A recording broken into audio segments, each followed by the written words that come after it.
Boa tarde a todos. Sejam todos muito bem-vindos a este evento realizado pela revista Passos. Em nome da revista, eu gostaria de dizer que estamos contentes em poder receber todos vocês neste encontro, que nós temos a certeza será importante, cheio de riquezas e belezas, como em geral são feitas e cuidadas todas as propostas da Passos.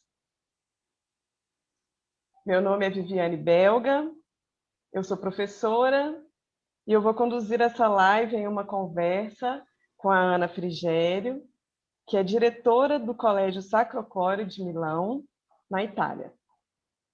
Antes de apresentar a Ana, eu gostaria de fazer já alguns agradecimentos.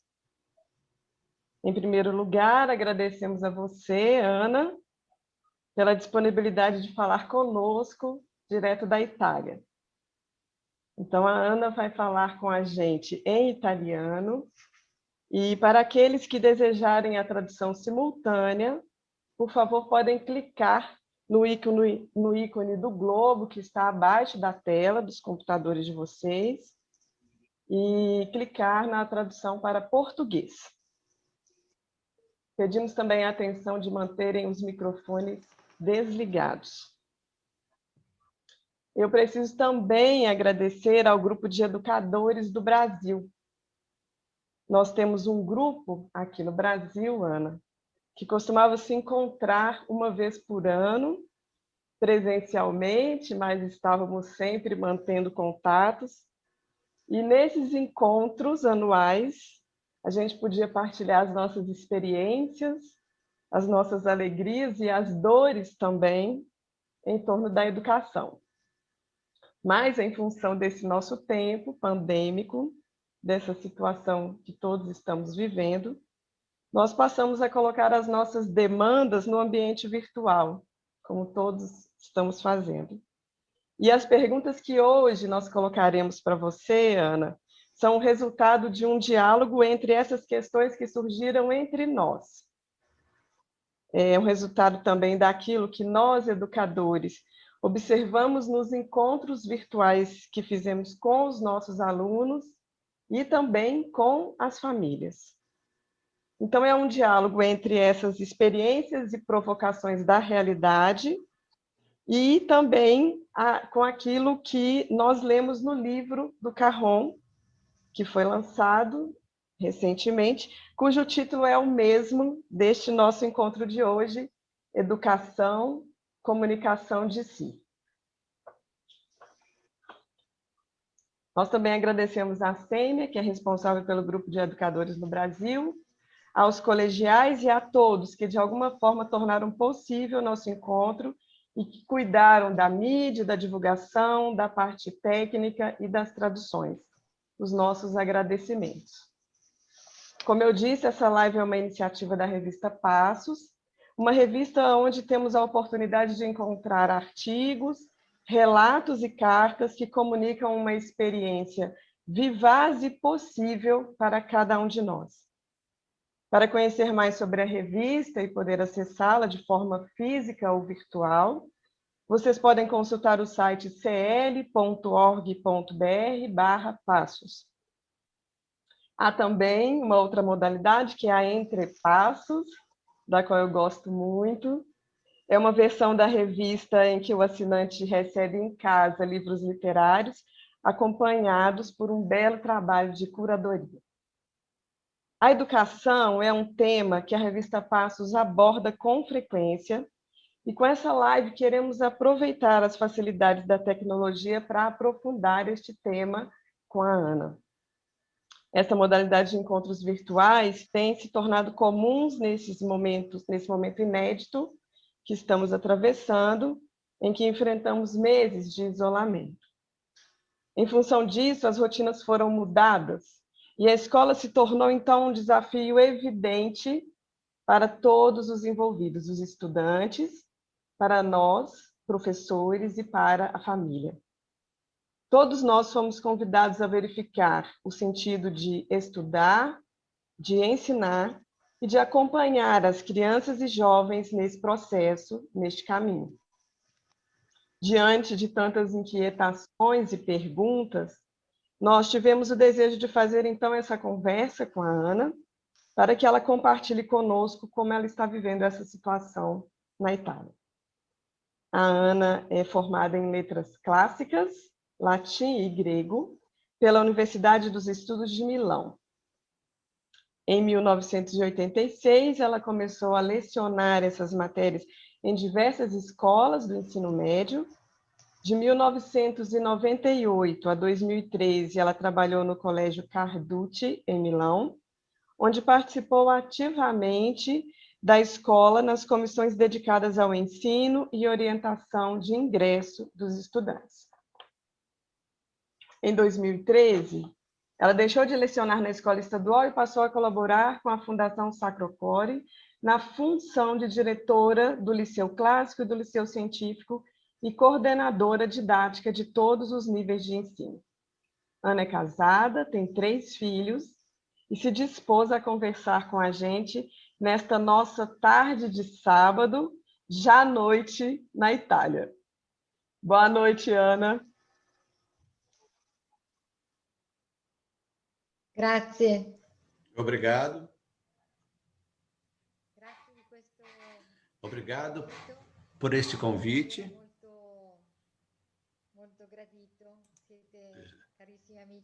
Vocês são caríssimos amigos para mim e para meu marido. Tivemos a ocasião de ir ao Brasil em algumas vezes. O encontro com a realidade do Brasil, com vocês em particular, nos marcou muito. Vocês entraram no nosso coração. Obrigado. Obrigada pela sua carinhosa presença entre nós. E agora, antes de eu fazer a primeira pergunta para a Ana, nós vamos ouvir uma música que a Filomena e o Ricardo prepararam para a gente. A música se chama Esquadros, da Adriana Calcanhoto.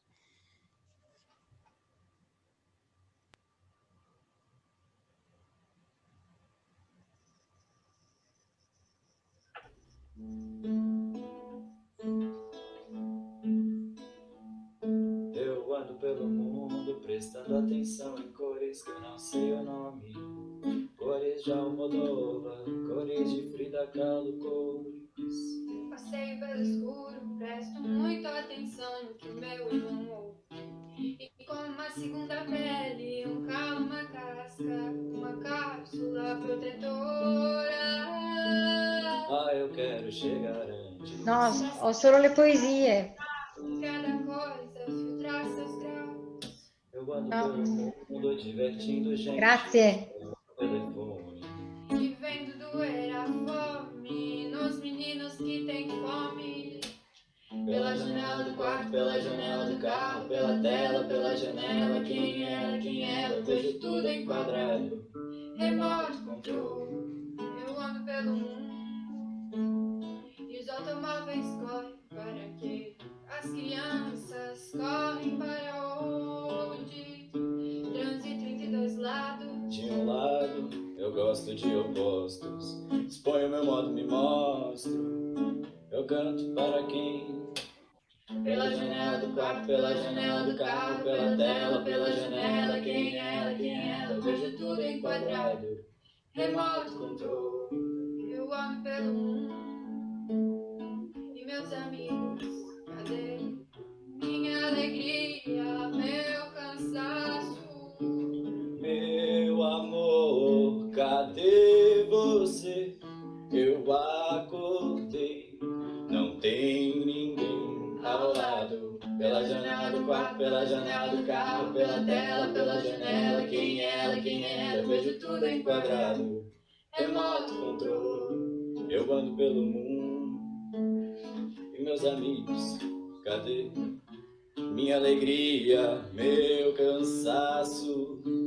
Meu amor, cadê você? Eu acordei,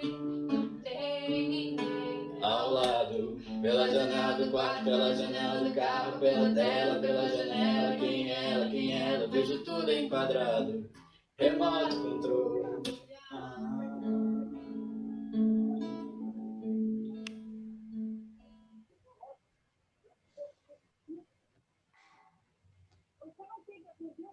Lindo. Emocionada aqui de ouvir os meninos. Você viu, Ana, que a música nos coloca algumas perguntas. Eu canto para quem? Cadê o meu amor? E ela diz que é uma pessoa que se pergunta por que está vendo tudo enquadrado. E aí nós pensamos nessa música porque ela revela um pouco disso que nós estamos vivendo. Nesse momento, nós nos vemos constantemente através das telas quadradas. E a primeira pergunta tem a ver com isso. Neste período de pandemia e de ensino remoto, a escola foi muito questionada Sì. se de fato as crianças e os jovens estão aprendendo. Em entrevista dada à revista Passos, você disse: a escola é presencial, mas o que está em jogo na presença? Tudo depende de uma postura e o valor a ser conservado é estar profundamente em relação. Isso tem a ver com a relação do jovem com os adultos que o acompanham, com os pais e os professores. Entendemos que aqui tem um fator fundamental dessa relação. Você poderia nos ajudar neste aspecto? Di questo stiamo parlando anche Nós também estamos falando muito sobre isso.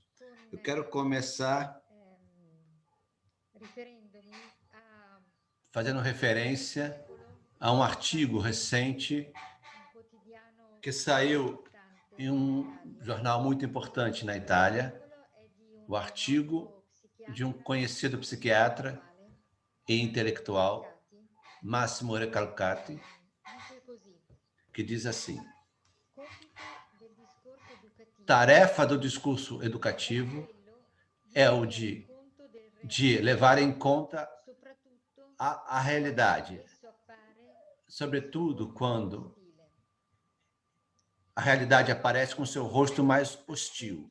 O Covid acentua uma regra. Se dá formação, se dá educação, só se conhece a experiência do obstáculo, da desorientação, da angústia. A realidade desse ano terrível foi marcada pela emergência sanitária.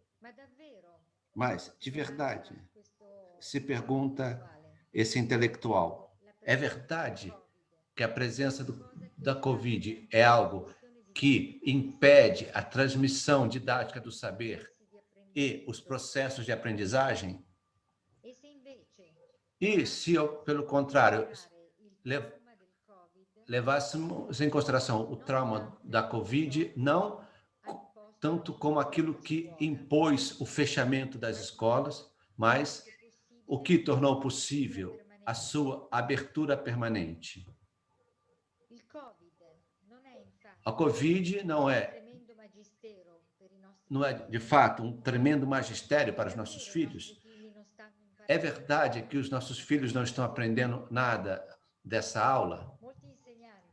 Muitos professores já realizam esse difícil trabalho, tentar a viver no trauma da Covid, não o acidente que impede a atividade didática, mas aquilo que a ajuda. Esse artigo nos questionou muito. Eu também comecei, depois de ter lido, a olhar para mim mesma e para os professores do Sacro Cuore para ver o que ajuda a atividade didática deles quando eles estão diante dos meninos nos quadradinhos, mas também quando eles estão ali presencialmente. Nós temos um pouco de didática na escola e um pouco online. E eu percebi que a primeira questão é a questão da atenção. Os nossos jovens nos chamam, nos interpelam, pedem toda a nossa dedicação, toda a nossa atenção. É preciso que nós tomemos posição diante da vida deles. E assim, que possamos nos dar conta de que esses jovens têm a necessidade de serem olhados. Eu quero contar um episódio, um pequeno episódio que uma professora me contou. Um professor me contou. No final da aula, o professor se dá conta que uma jovem ainda está ali conectada. Então, convida a sair da sala para fechar, para interromper a conexão. E a jovem responde: professora, eu queria falar com a senhora. Queria falar que eu tenho nota baixa nessa matéria. A professora ensina inglês. E aí ela olha as notas e fala para a menina, para ficar tranquila, que ela que você tem 2 notas, mas 2 notas muito boas. Então, que ela pode ficar tranquila. E a jovem responde assim: não, professora, não. A senhora não entendeu. Eu queria dizer que faz tempo que a senhora não me chama, mas eu queria ser chamada. Às vezes eu tenho a impressão que você se esqueça de mim. Então, os jovens pedem para ser chamados, para ser afirmados. Elas têm necessidade de alguém que diga a eles: você existe para mim, você existe para o mundo. Eu te afirmo. Você tem o seu lugar no mundo, você tem valor. Eu estou olhando, eu olho para você. Mas ainda mais do que isso, os jovens têm necessidade de ser olhados para poder olharem para si mesmos, porque tantas vezes não conseguem suportar a si mesmos. E têm necessidade de um olhar de amor. Sempre, ainda um professor que contou, uma aluna que está sempre com a câmera desligada. Então, ele um dia perguntou para ela por que ela fazia isso, e ela respondeu. E o professor pensava que ela tivesse algum problema de se deixar ver por ele diante dos seus companheiros de escola. Mas ela respondeu: eu mantenho a câmera fechada porque eu não me suporto, porque eu não consigo me ver.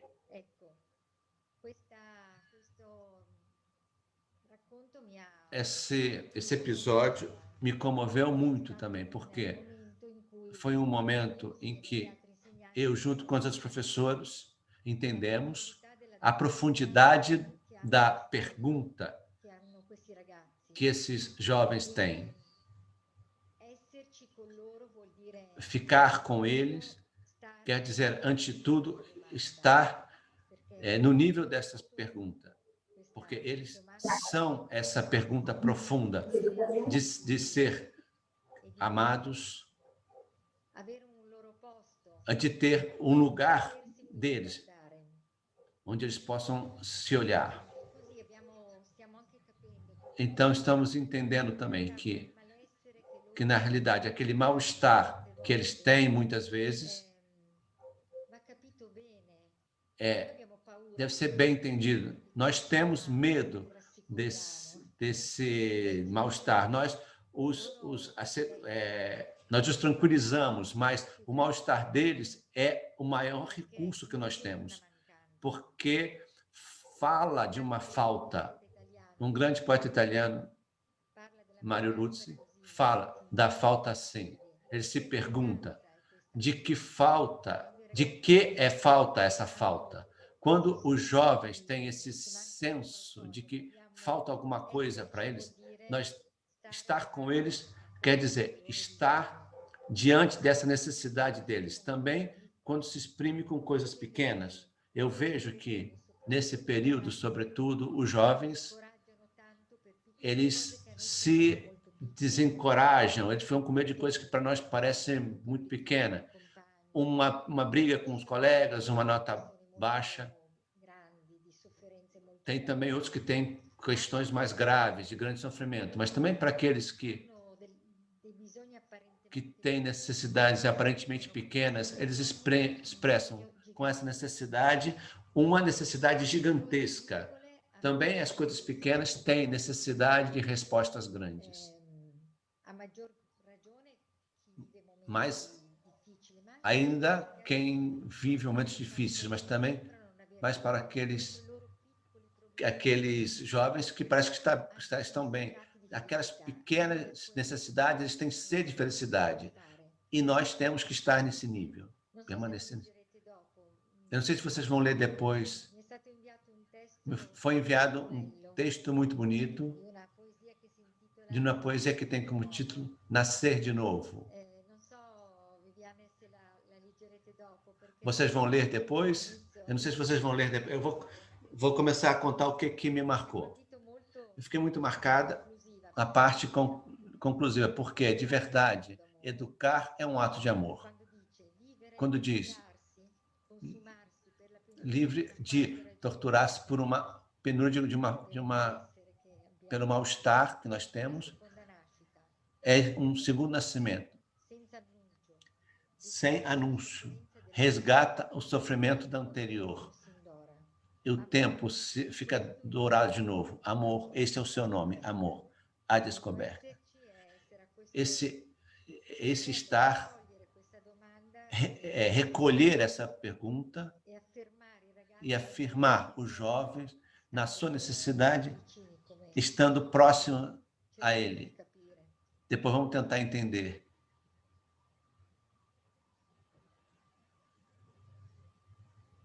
Ótimo. Obrigada. Estou aqui contente porque eu frisei exatamente este verso para a gente retomar depois da sua pergunta. Carlos Drummond é um escritor muito estimado por nós brasileiros.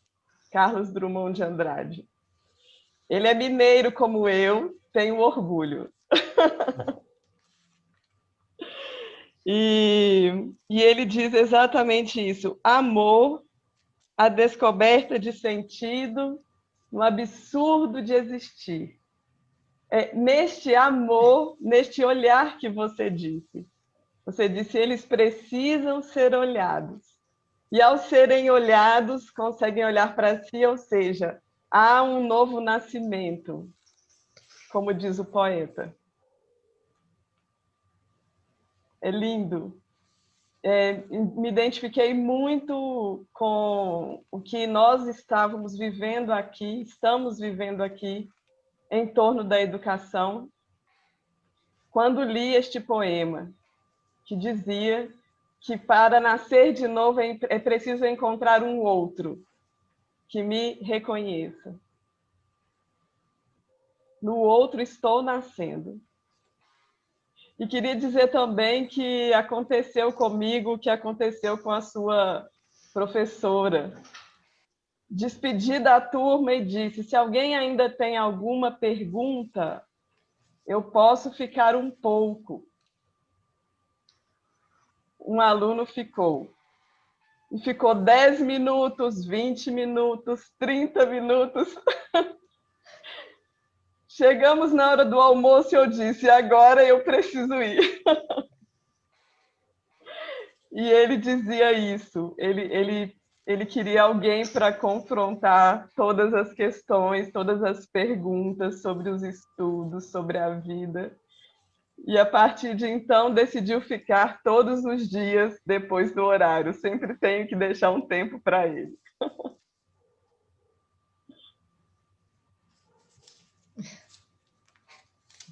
Bellissimo. Mas então vamos ouvir a poesia agora, Nascer de Novo, de Carlos Drummond de Andrade. Quem preparou foi a Luísa e o Tomás.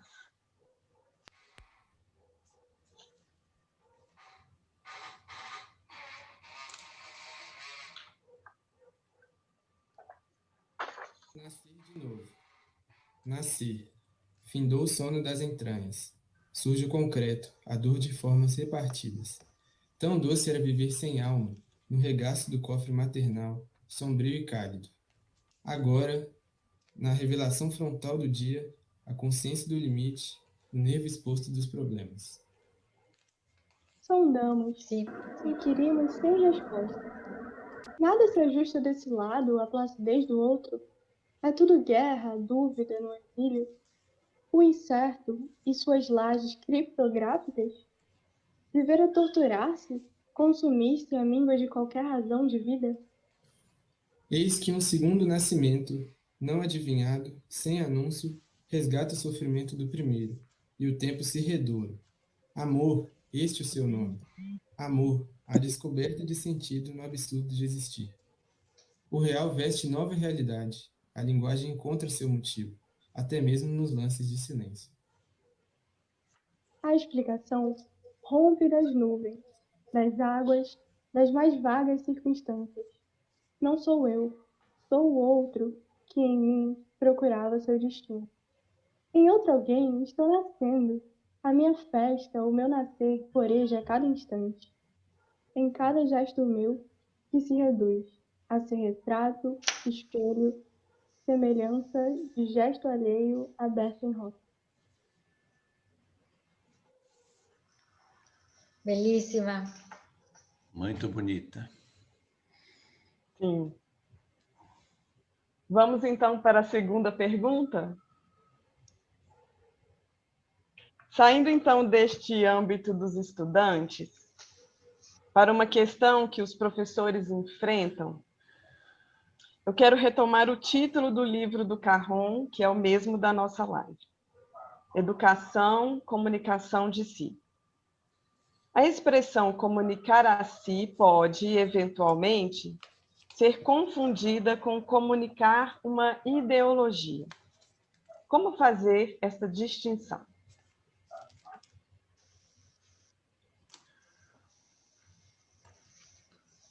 Domanda impegnativa. Uma pergunta difícil. Ma io vedo che Eu oggi i discorsi, vejo que le os ideologie discursos hoje, as ideologias, non convincono não convencem, nessuno. não convencem mais ninguém. Convincono i ragazzi. Magari Com certeza não convencem os jovens. Talvez nós, adultos, ci lasciamo prendere magari talvez nos deixemos levar por determinadas posições ideológicas, mas os jovens, com certeza não. proprio quando Caron apresentava Quando Carron apresentou o livro con alcuni altri importanti, com outros intelectuais importantes, a un certo punto ha detto a um certo momento ele disse uma coisa vi dico que eu vou per rispondere que eu vou dizer para vocês que me parece responder bem a essa pergunta. Eu vou partir disso. Ele diz: punto di partenza o ponto de partida não é uma análise da situação. potremmo dire non è un Poderíamos dizer, não é uma ideologia, avvenimento. mas um acontecimento. Avere avuto la grazia di un Ter tido a graça de um encontro no qual nós fomos olhados de um modo único. se non siamo stati guardati Se não fomos olhados de um modo verdadeiro, não conseguimos olhar do mesmo modo para os outros. Aliás, ao contrário, não se não fomos guardados, Mas se não somos olhados agora, gerados agora, de um modo contínuo, ninguém gera se não for gerado.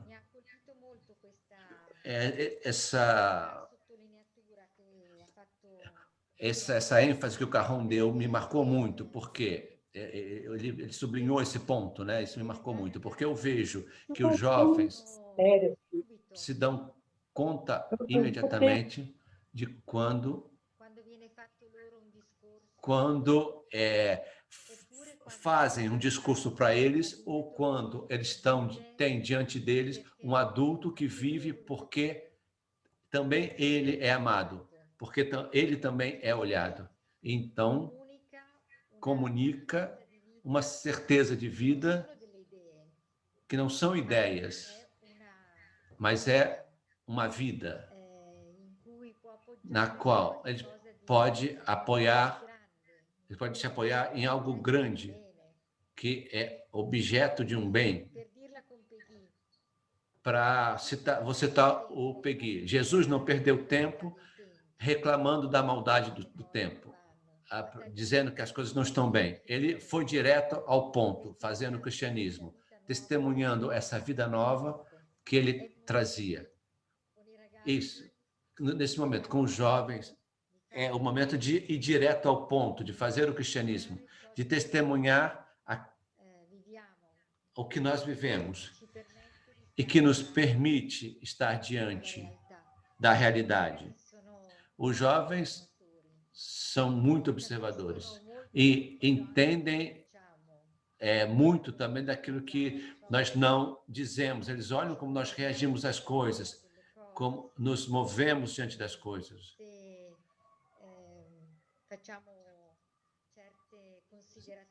Se fazemos determinadas considerações sobre os fatos acontecidos, e é assim que comunicamos a nós mesmos, não com ideias abstratas, com o nosso modo comunicamos se temos ou não uma certeza para viver. Eu fico muito tocada também com o fato que Dom Giussano, a um certo ponto, diz que essa é também a fonte da esperança, ele diz. Eu não consigo encontrar um outro sinal de esperança senão na multiplicação dessas pessoas que são presenças. A multiplicação dessas pessoas é uma inevitável simpatia entre eles. Quantos relacionamentos com os jovens quando se chega a esse nível? Então, nós nos tornamos amigos. Os jovens captam imediatamente se você é livre no relacionamento com eles, se você quer levá-los para algum lugar. Porque se comunica assim, então se torna verdadeiramente... Nos tornamos verdadeiramente amigos, os relacionamentos se tornam livres, pessoais. Um dos belíssimos textos, quer dizer, sempre na conclusão desse texto, eu fiquei marcada com esse verso, que me parece que descreva bem essa amizade que então nasce. Diz, não sou eu, é o outro que buscava em mim o seu destino. Nos tornamos, de algum modo, uma comunidade de destino. Eu falei também na entrevista, essa expressão que se usa bastante aqui entre nós, que eu gosto muito, porque no relacionamento, também com os jovens, mas com os amigos, não, nada mais íntimo e pessoal que o destino. Algo que nos interpela nas nossas entranhas mais profundas. E assim é possível ser uma comunidade de destino, ir juntos ao encontro do destino. Então, eu penso que se nós temos uma tentação ideológica, com os jovens passa logo essa tentação. Não tem importância nenhuma para eles. Ao contrário, eles entendem quando a pessoa vive com uma certeza, não de ideias, mas de experiência. Por isso, eu penso que a primeira coisa que um educador deve fazer, a mais importante de todas, é cuidar de si mesmo. Cuidar da sua pergunta, do seu pedido, da sua pergunta de sentido, que é aquele lugar, aquele relacionamento em que essa pergunta ela é custodiada, ela é guardada, ela cresce enquanto uma resposta.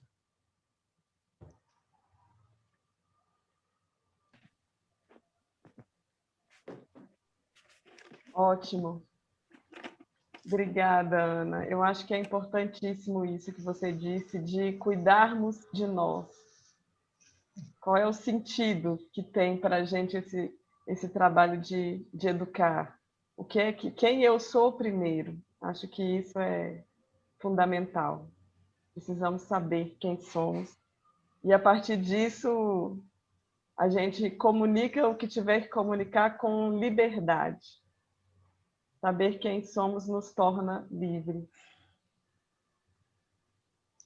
Proprio così. É assim mesmo. Obrigada. Me parece que tem alguém precisando de orientação novamente sobre a tradução. Precisa clicar no ícone do globo que está abaixo da tela e pedir e depois clicar em português. Quem tiver aí com alguma dificuldade. Tá certo. Obrigada, Ana. Vamos para a terceira pergunta, então. No livro Educação, Comunicação de Si, Carron diz que na relação educativa é preciso esperar que a liberdade do outro se mova. Mas, às vezes, nós, pais e professores, achamos que a liberdade está demorando demais para se mover. Acho que nós, adultos, somos impacientes com isso. E aí parece que nós precisamos dar um empurrãozinho para a liberdade, para provocar o outro. Qual é o limite, então, entre provocar e respeitar o movimento da liberdade? Anche questa è una domanda. Essa também é a pergunta que nós nunca vamos terminar de acabar de responder. Grazie di questa Obrigado domanda che por essa pergunta molto messo in movimento. que me moveu muito. Eu pensei o seguinte, Mi sono accorta di questa cosa, che noi eu percebi que nós scandalizziamo tanto nos escandalizamos della muito libertà degli altri, com a liberdade dos outros, del fatto che com o fato de non usino la libertà e non que eles não usem a guardiamo liberdade abbastanza e não a olhamos noi la questione. como a questão da liberdade se joga em nós. Allora mi sono chiesta, ma Então eu me perguntei, quando libera? eu me sinto livre? Rispondo così, Eu respondo assim, eu me sinto livre quando riconosco reconheço in qualcosa che mi em accade algo que me acontece una corrispondenza uma totale, correspondência total. qualcosa che mi rende contento, Algo que mi me rende faz in pace, contente, que me deixa mi em apre paz, la vita, que me abre a vida, que me dá gosto de viver. Quando mi succede così, Quando acontece assim, eu sei que está me acontecendo um encontro excepcional.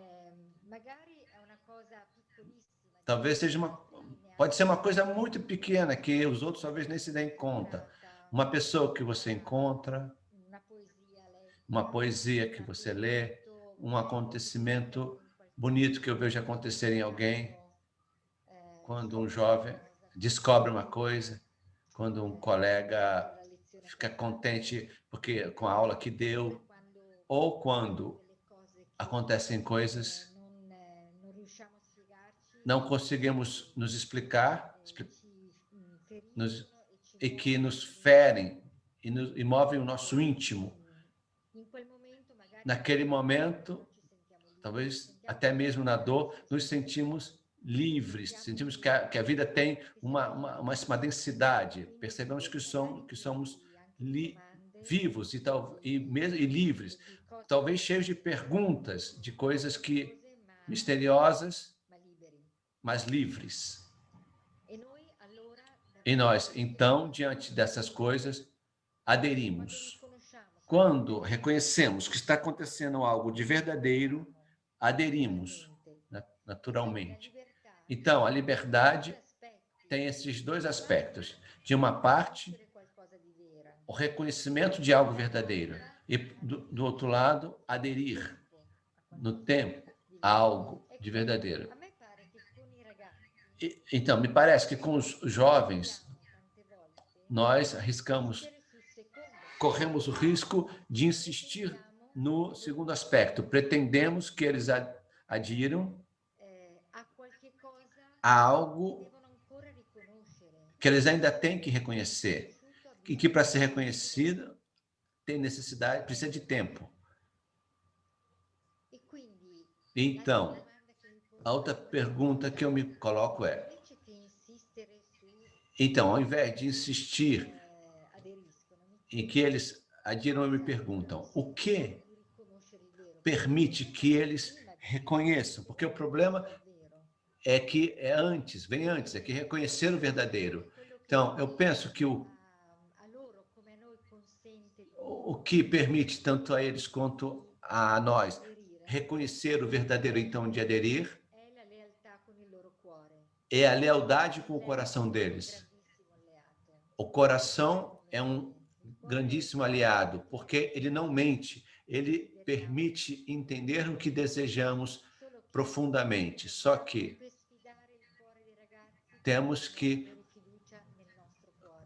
para confiar para despertar o coração dos jovens, temos que confiar no nosso coração. No encontro de apresentação do livro, o Caron insistiu sobre uma coisa, porque uma professora perguntou, nós temos certeza que é preciso apostar tudo no coração?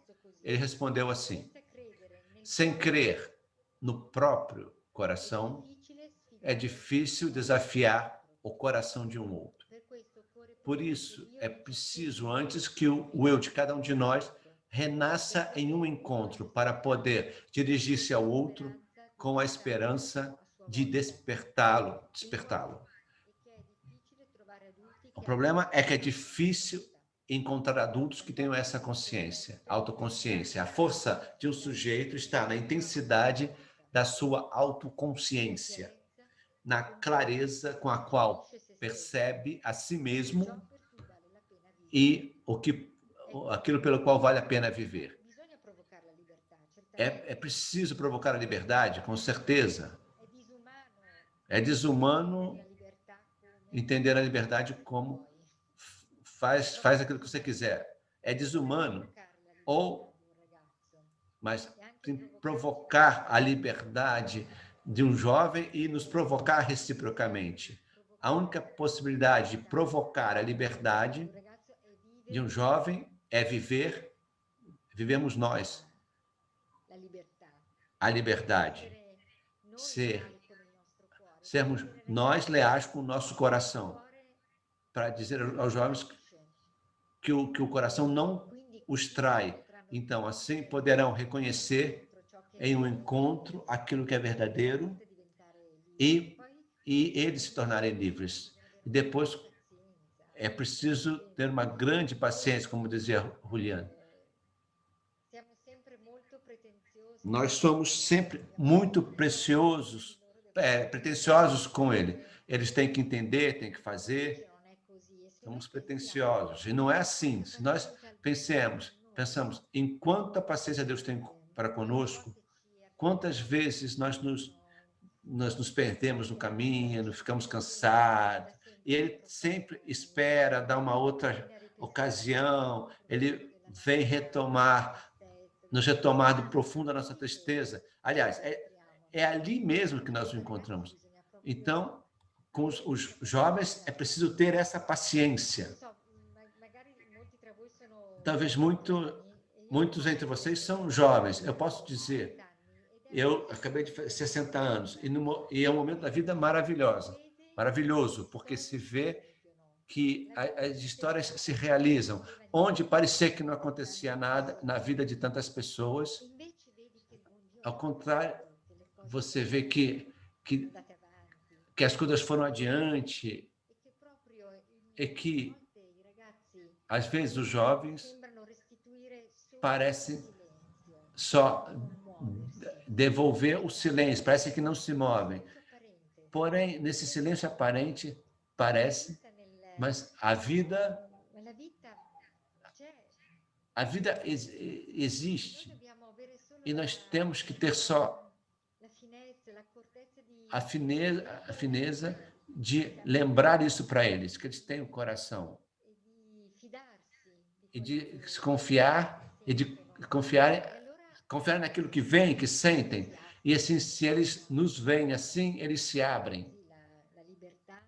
Assim, a liberdade de contar a dificuldade, mas é um caminho juntos, de verdade. Se nós somos assim, essa provocação à liberdade, eu acho que não seja só uma questão que diga a respeito à educação dos jovens, é uma ajuda recíproca que nós podemos nos dar uns aos outros. Obrigada. Essa resposta foi pessoalmente correspondente. Por causa dos jovens que tenho em casa. Eles estão assistindo e vão me cobrar isso. Ótimo. Muito bom. Precisamos apostar no coração deles. Sobre esse coração, a gente tem mais uma poesia também. Você viu? Que bonita. Da Rosiana Murray.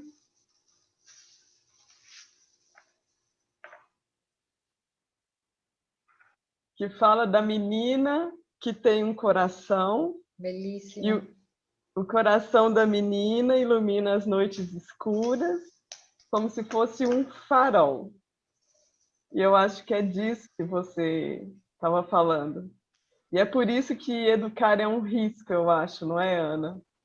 Porque é uma aposta.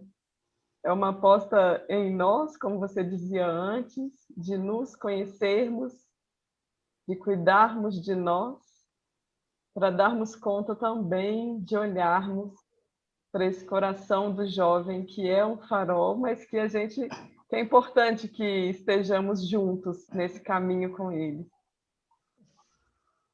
Vamos ouvir então a Luísa.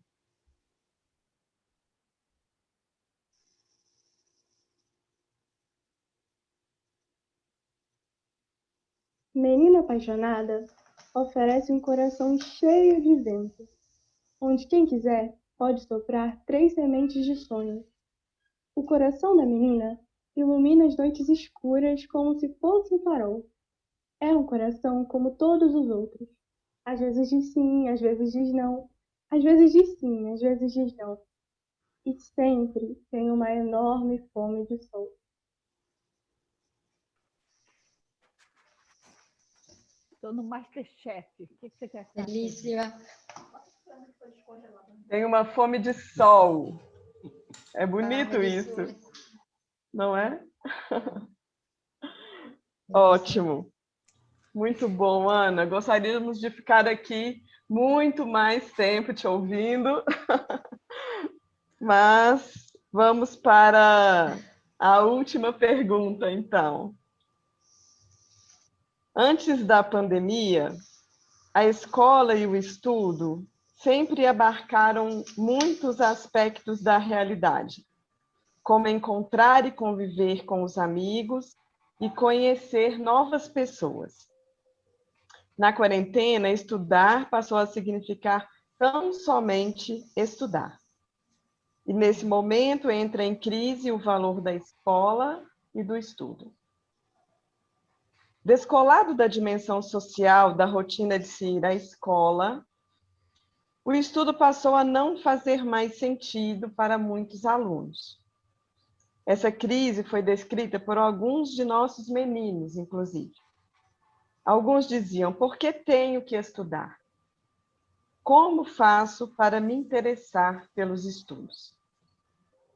Pais e professores foram forçados a fazer uma redescoberta do real significado dessa dimensão da vida. Como pais e professores podem se lançar, então, nessa questão? Considerando essa exigência de sentido dos jovens, como os pais podem escolher a melhor escola para o filho? Ma inizio a dire questa cosa che Eu queria dizer que a pergunta sobre por que estudar, a pergunta sobre o interesse pelo estudo, na realidade, é uma pergunta de sempre. Claro, a pandemia fez explodir essa pergunta, justamente porque na vida dos nossos jovens, os de vocês mais ainda que não podem fazer outra coisa, o estudo se tornou a única coisa que eles podem fazer.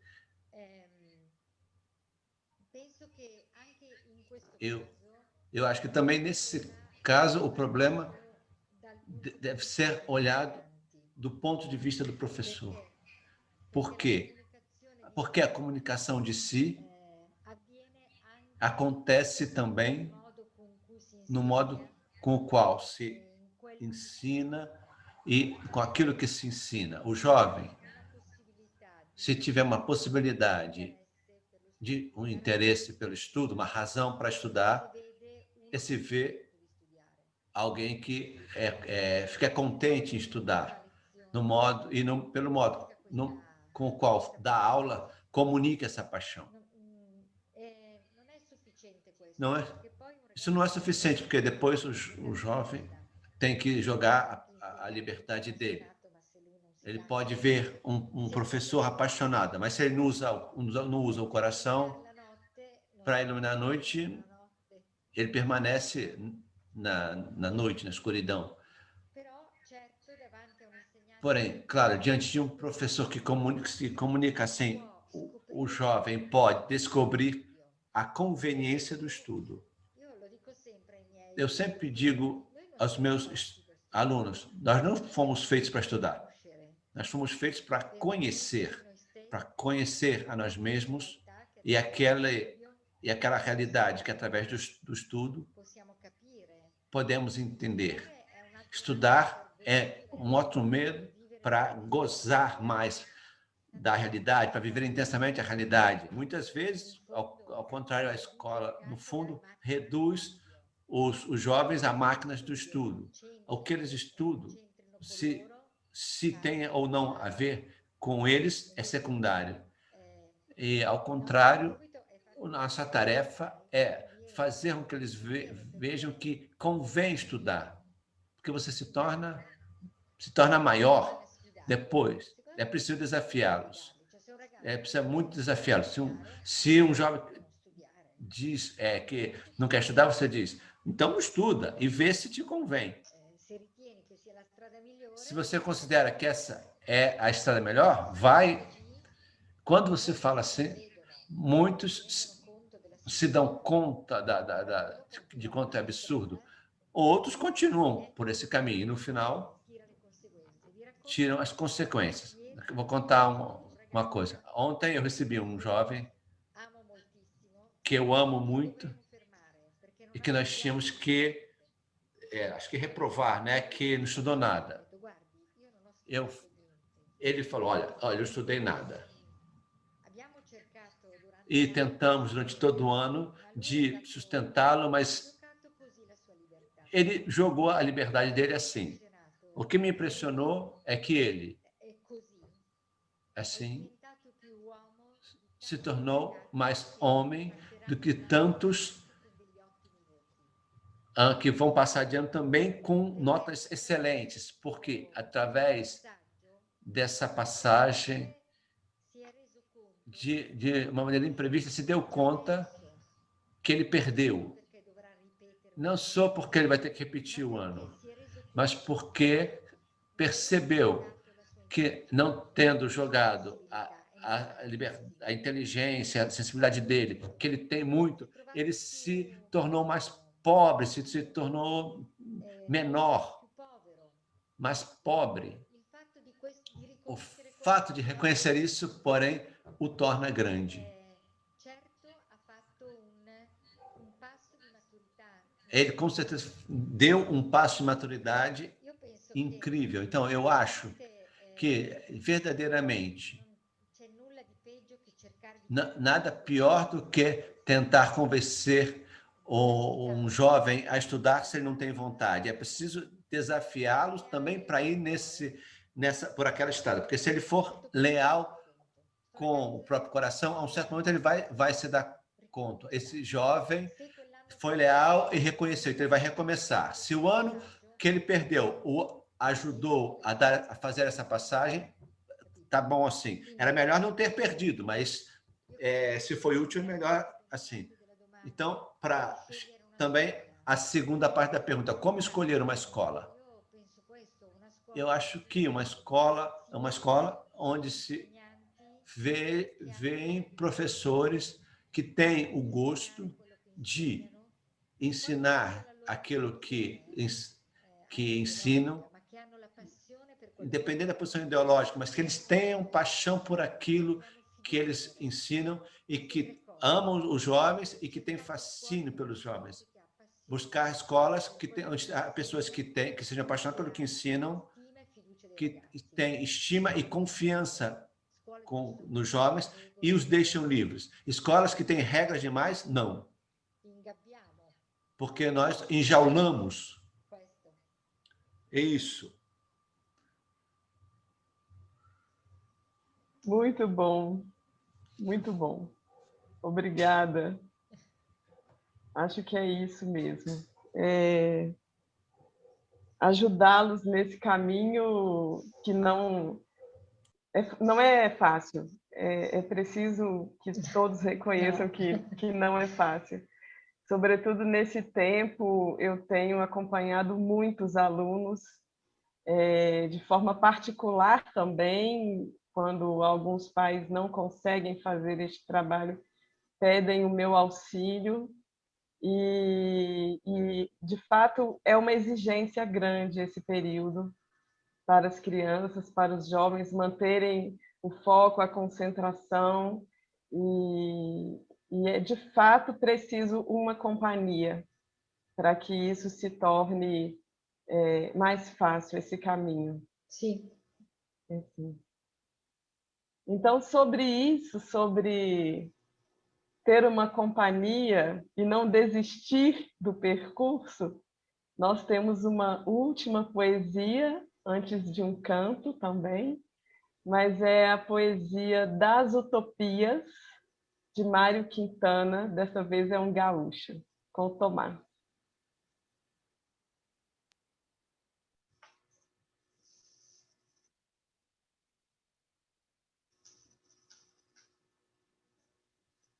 Das utopias. Se as coisas são inatingíveis, ora, não é motivo para não querê-las. Que tristes os caminhos se não fora a presença distante das estrelas.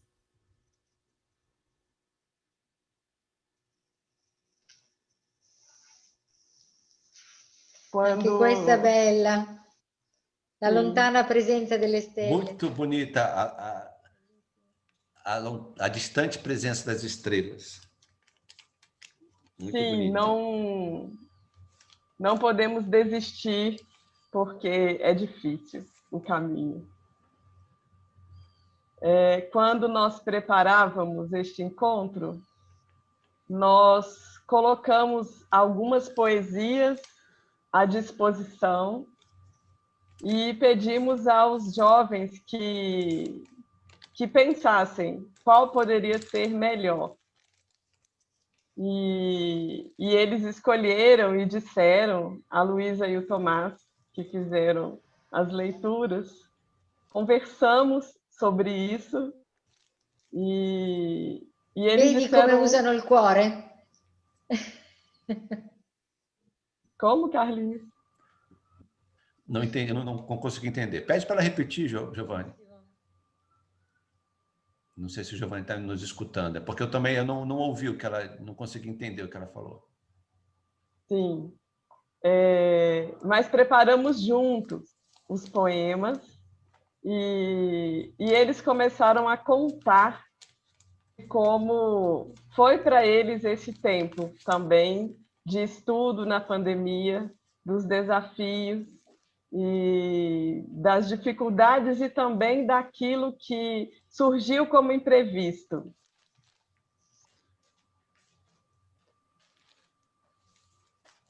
E foi bonito porque eles reconheceram isso que a gente estava conversando aqui. É preciso se abrir, é preciso abrir o coração também, para não ficar só com a sua imagem ou com a imagem do que seja estudar dessa forma. É preciso decidir começar a se lançar no trabalho. E foi bonito pensar as poesias dentro desse tema junto com eles.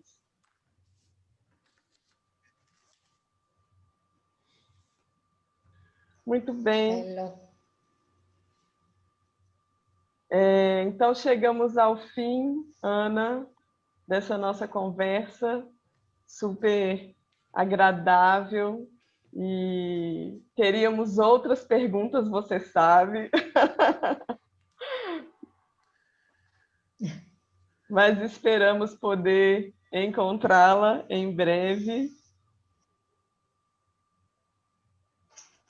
E diante disso tudo que você falou, a gente só pode então te agradecer por trazer reflexões tão profundas e tão importantes para a nossa vida. Grazie a voi. Eu que agradeço. Temos uma última música, então, chamada Paciência, de Lenine, que diz que a vida é tão rara. E aí acho que a gente precisa cuidar disso, desse nosso bem. Acho que nós falamos disso hoje.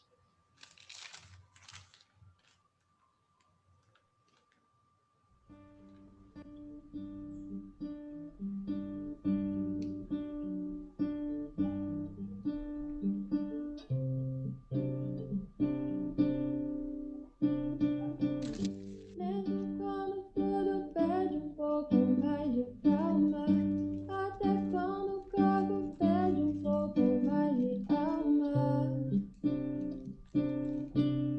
a vida não para. Enquanto o tempo acelera e pede pressa, eu me recuso, faço hora, vou na valsa. A vida é tão rara. Enquanto todo mundo espera a cura do mal e a loucura finge que isso tudo é normal, finjo ter paciência.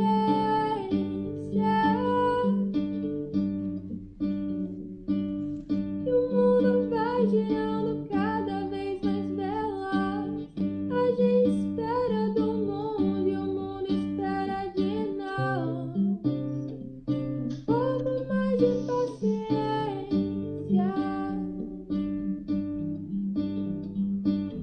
Será que é tempo que lhe falta pra perceber? Será que temos esse tempo pra perder? E quem quer saber? A vida é tão rara, tão rara. Mesmo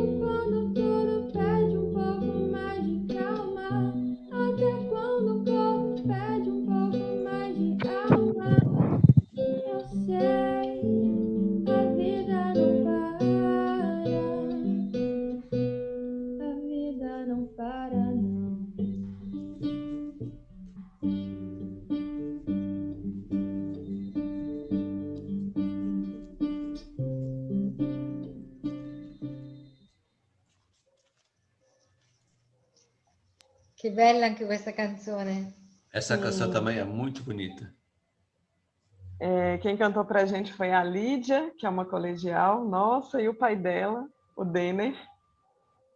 E sempre ficamos comovidos com os jovens que se envolvem nas nossas propostas e já agradecemos a todos eles. Então, Ana, gostaria de agradecer muito a sua presença. Obrigada por nos ajudar a entender que quanto mais nós somos desafiados, mais a fundo devemos ir. Não devemos ficar na superficialidade. Obrigada. Grazie. Obrigado. Che bello essere insieme in questo cammino. Que bonito estar junto nesse caminho. Vicini, Eu senti vocês muito próximos a mim. proprio sulla stessa strada e penso No mesmo caminho e proprio l'aiuto che ci possiamo a ajuda que nós podemos nos dar custodire in noi quella é fame di custodiar em nós aquela fome de sol, quella percezione aquela percepção della lontana presenza delle stelle. da distante presença das estrelas. Essa imagem eu guardo no coração. Obrigado. Obrigada. Então, agradecemos também, para finalizar, como já disse, a todos os educadores, aos tradutores, à equipe técnica, à equipe de divulgação e mídia, a Isabela, que coordena as ações da revista Passos. E, por fim, convidamos vocês, então, a seguirem a revista Passos, esse belo instrumento de comunicação de belezas com um sentido profundo para a nossa vida. Então, sigam a revista nas redes sociais, com a conta do Instagram, @revista.passos, e mais informações sobre a assinatura, como já disse, vocês podem consultar o site cl.org.br/passos. Deixamos a todos, então, um abraço, boa tarde aqui no Brasil, boa noite na Itália.